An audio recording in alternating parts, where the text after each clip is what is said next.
You know how the Battle of Hastings lives in people's heads like a giant before and after sign? Before, Anglo-Saxon England. After, Norman England. And yes, that part checks out. 1066 is a real breakpoint in who holds power, who owns land, what language is prestige, and how English culture starts to tilt. But here's where we get ourselves into trouble. We sometimes talk about Hastings like it's the moment Europe suddenly becomes the Middle Ages, and then somehow the modern world pops out later like history is a neat line of dominoes. It isn't. History is less like a light switch and more like some chaotic dimmer system with too many hands on at once, and nobody fully agrees on which direction to turn.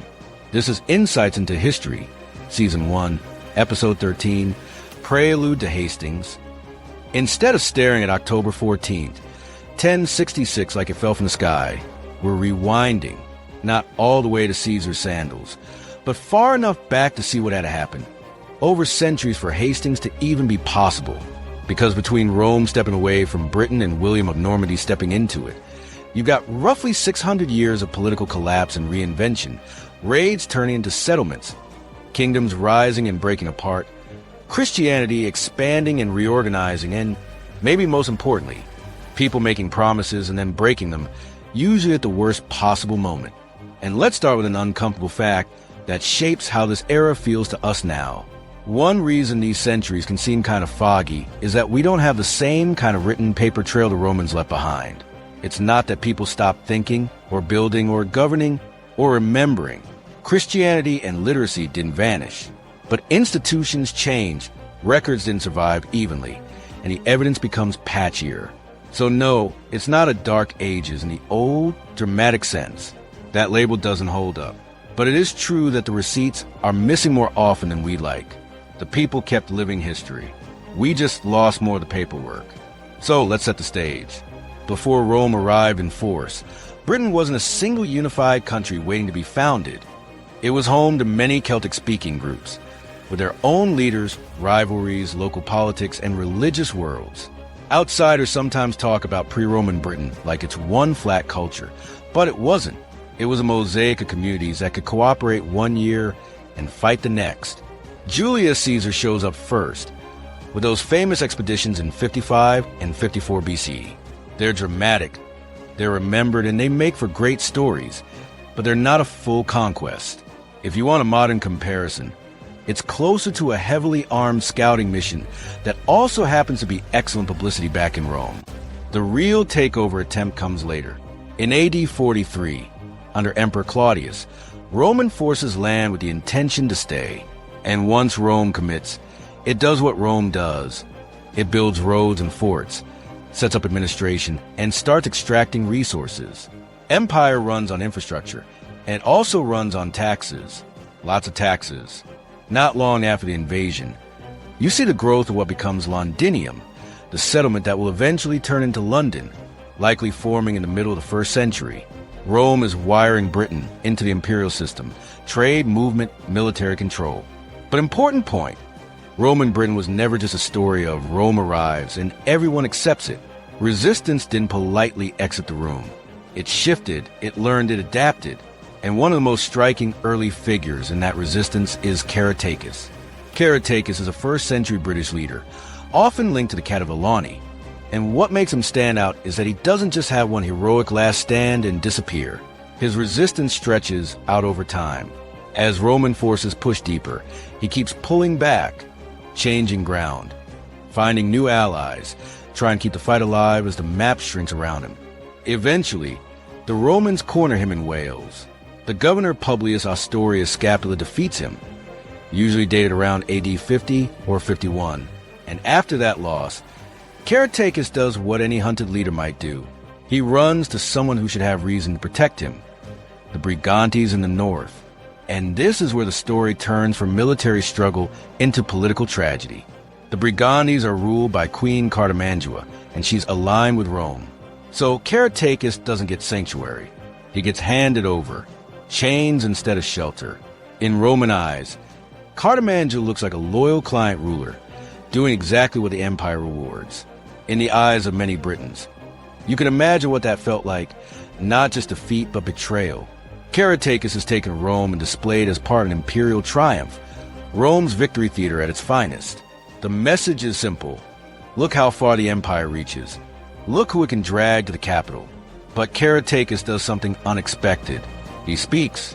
He makes an appeal before Claudius. And according to later accounts, it lands. Claudius spares him.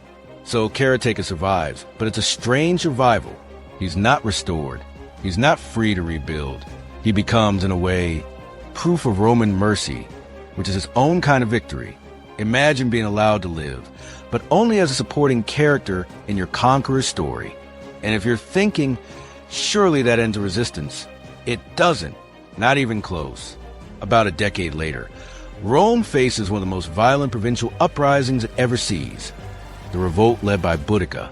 In AD 60 or 61, Boudicca, queen of the Iceni, becomes the face of a massive rebellion triggered by Roman abuses and the cracking of agreements after her husband's death. What follows isn't a small protest. It's an explosion. A coalition forms. Roman settlements are attacked, and the destruction is severe. In the end, the Roman military responds the way Rome responds, with overwhelming force. The revolt is crushed, and then Boudicca disappears from the record.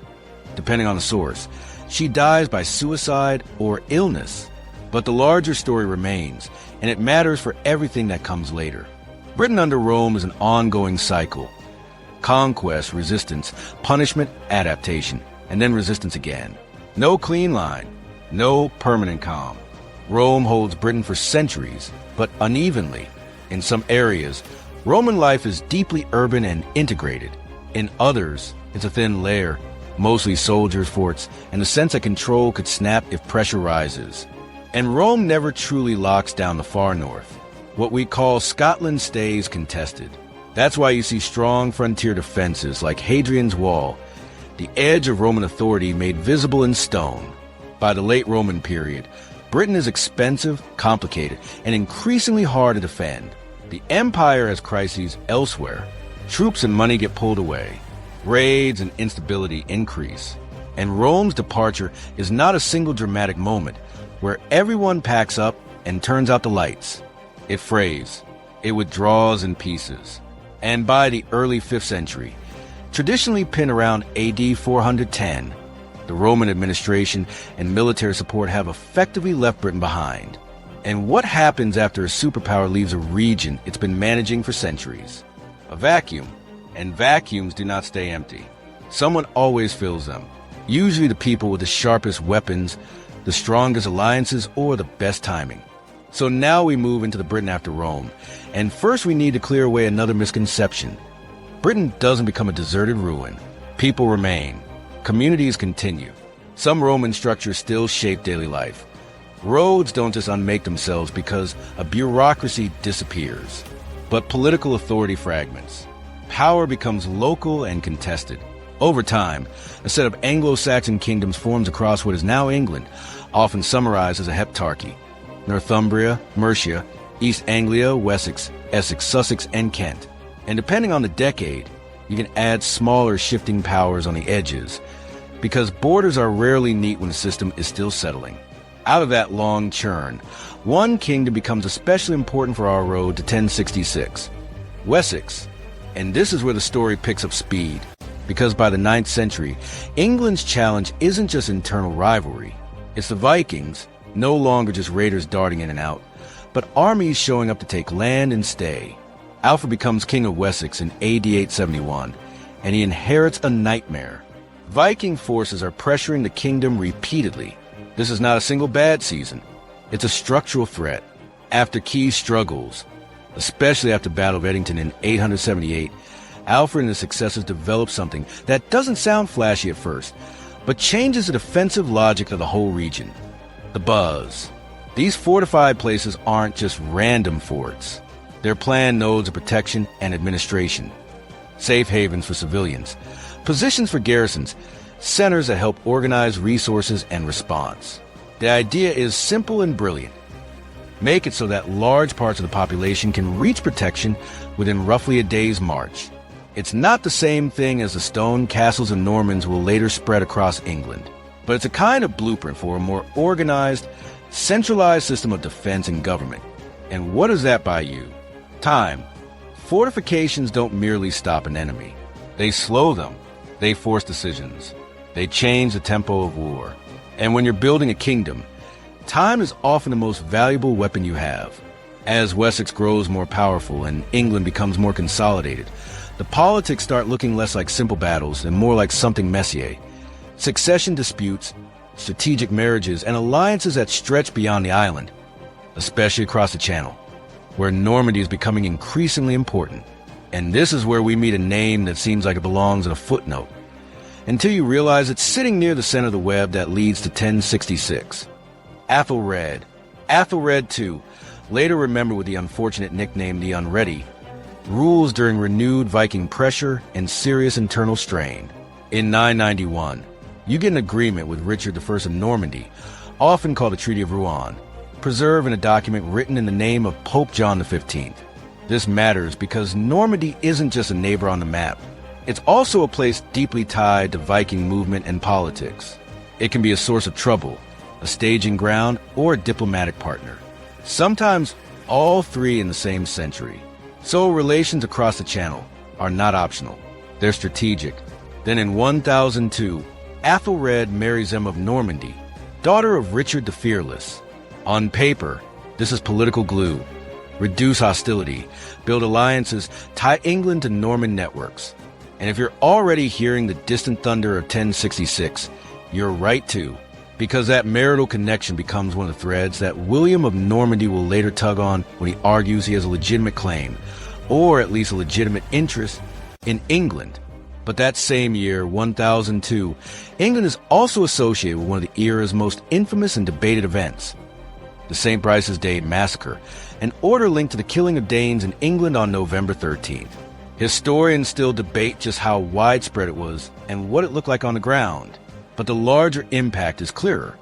It pours fuel on an already dangerous situation and helps provoke further Danish retaliation. And that retaliation eventually brings us to Nut the Great, who becomes one of the central figures of the whole period. After brutal campaigning, Athelred dies in 1016. His son Edmund, remembered as Ironside, keeps fighting. The crucial clash comes as Sandon, also called Ashington, on October 18, 1016. Nut wins. There's a treaty to split England, but it's short-lived. Edmund dies soon afterward, and Nut becomes king of a united England. Now notice what happens next, because it's the kind of move that creates dynastic time bombs. Emma of Normandy, Ethelred's widow, marries Nut. She becomes queen again under a new king, and her children become central pieces in the next round of succession conflict. From here, the English throne starts to feel like a revolving door where legitimacy is always a little brittle. Harold Harefoot, then Harthacnut, and then Edward, later known as Edward the Confessor. Edward has spent years in Normandy, and he doesn't come back unchanged. He brings Norman influence with him. People, ideas, preferences. And that influence doesn't land softly with everyone in England, especially not with powerful nobles who see their own position threatened. That tension centers on one of the most powerful families of the day, the Godwins, which brings us to Harold Godwin's son, the most powerful earl in England and the man who will become king in 1066. And to make sense of why 1066 becomes a three-way collision instead of a simple handover, we also have to talk about Harold's brother, Tostig. Tostig, Godwin's son, becomes Earl of Northumbria in the 1050s, and his rule turns deeply unpopular. In 1065, a revolt drives him out, and Morcar replaces him. Tostig doesn't see this as just politics. He sees it as personal betrayal, and he blames Harold for not backing him hard enough. So exile doesn't become a quiet period of reflection. For Tostig, exile becomes a mission. He's married into continental connections, Judith of Flanders, daughter of Baldwin IV. So his ties and access. But connections don't automatically produce an army. If he wants his earldom back, he needs force, he needs muscle, and eventually, he finds it in one of the most feared war leaders of the age, Harald Hardrada, King of Norway. In September 1066, Hardrada and Tostig invade northern England. Harold Godwin's son responds with speed that's almost hard to believe. He marches north and meets them at Stamford Bridge on September 25th, 1066. Harold wins. Decisively. Brutally. Hardrada is killed. Tostig is killed. It's a huge victory, and it should be the kind of battle that ends a season of war. But history rarely gives you one clean ending, because almost immediately, Harold gets the news that turns victory into dread. William of Normandy has landed in the south. So Harold does a thing every commander hates.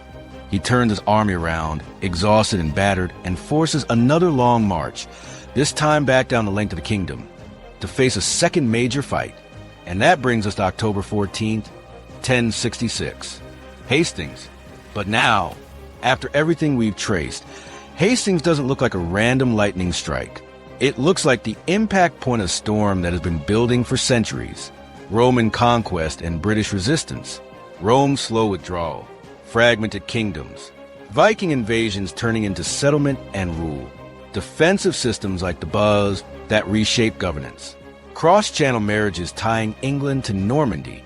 Massacres, retaliations, treaties, and fragile successions. Exiles with grudges. Foreign kings with claims. Family ambition welded to political necessity. Hastings is not the beginning of the whole story. It's the moment the long story finally collides with itself. So yes, if we call Hastings a beginning, it's true in one specific sense. It opens a Norman chapter. But what makes that chapter possible starts much earlier, in Roman Britain, in shifting identities, in survival and adaptation, in the constant argument over who gets to hold power and who gets to call England home. That's it for this episode of Insights into History. And that also brings us to the end of Season 1. Thanks for spending this season with us. In Season 2, we'll dig into some of the most fascinating people you've probably never heard of, but absolutely should. If you've got feedback, suggestions, or a story you think deserves a deeper look, email me at comments@insightsintothings.com. That's comments@insightsintothings.com. Or give us a call at 856-403-8788. That's 856-403-8-7-8-8. Leave a voice message. And if you want, we may even include it in a future episode. Again, that number is 856-403-8788. Stay tuned for Season 2, coming soon.